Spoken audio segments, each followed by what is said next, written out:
name is Hannah Hall. I go to the University of Georgia. I'm a third year. I'm originally from Hayhira, Georgia. It's a really small town in South Georgia. That would mean like one stoplight in the middle of the town. Grew up in a Southern Baptist church, which is the only Baptist church in the town, and you got one strip. And I technically don't even live in the city limits. I live in the county that's a little bit outside of the city limits, so really small. My grandparents' church, that's where we first started going when I was born.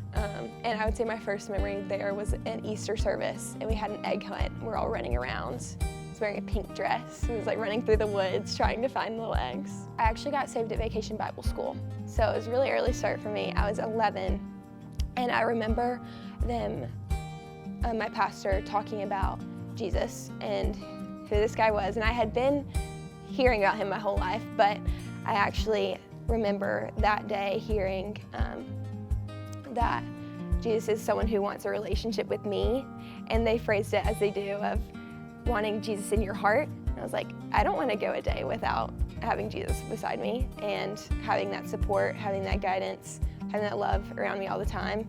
And so they're like, who wants Jesus in their heart? And I say, and then I have conversations with my mom, go through baptism after that. But then I definitely think that's where my journey with faith began, but it continuously grew and grew after that, and more understanding, and as I had more experiences with actually testing it. I think I was always shown love tangibly from my parents, from my family, and from my community members that loved me. But I kind of always was also independent, and I wanted to be able to like sustain and just like live on my own.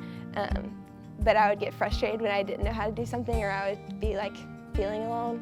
And so just the thought of having Jesus and someone who loved me and cared for me and wanted the best for me all the time was, I think, what made me want Jesus with me all the time. And of course, like when I would sin and I would fail, I would feel less worthy of love. And I think knowing that Jesus died so that I could still be loved, even with those imperfections, was what drew me to him.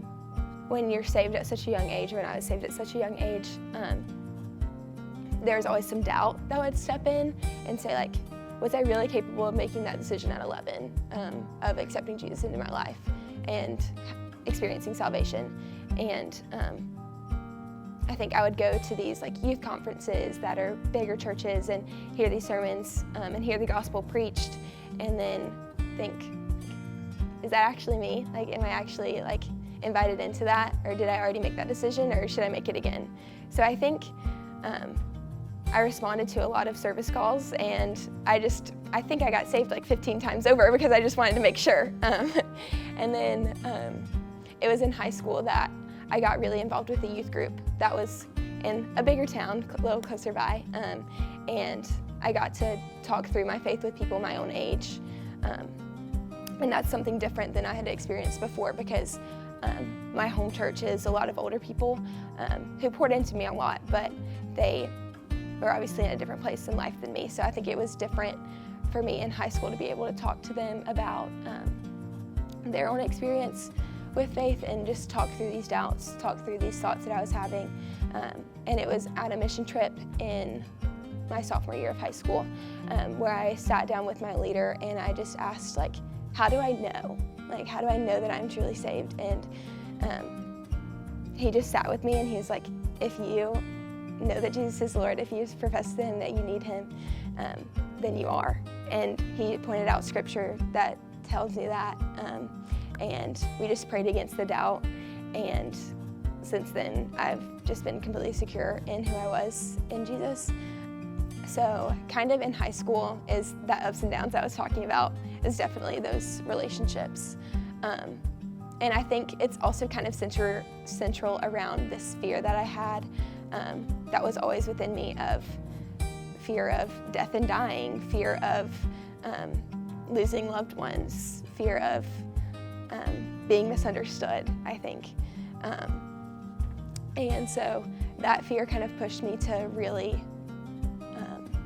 put a lot of weight in worldly relationships and ones that I could tangibly hear people talk to me. I could hear them tell me they love me, let them show me that they love me.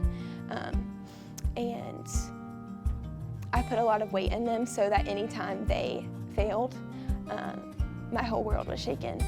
And there came a point where a relationship that meant a lot did fail. And I was just so shaken that I didn't know how to function anymore. Even though I knew I needed to cut off communication, it was like I still cared about like them being okay. And so it was at that point where I just had to completely surrender that fear to God, saying, okay, I actually do trust. I actually do have faith in you that you're gonna take care of them, and that you're gonna take care of me as well, and that I don't need them to take care of me, but that you have that space and have that place in my life, and that I also don't have to be the one to take care of everyone else, because that's also his place. So I had these people that I went through a lot of journeys with and have learned so much from, and they've been my support system for the past 4 years of my life, and then moved to a new city where I don't have that anymore. I don't have that accountability. I don't have those people that are gonna push me and that are gonna support me. So it was really hard, I would say, to be able to come to college and feel like I had to start all over with finding that. And some of my friends from home did come to UGA as well in the same year that I did. It was also during COVID, so it was a little hard to make friends.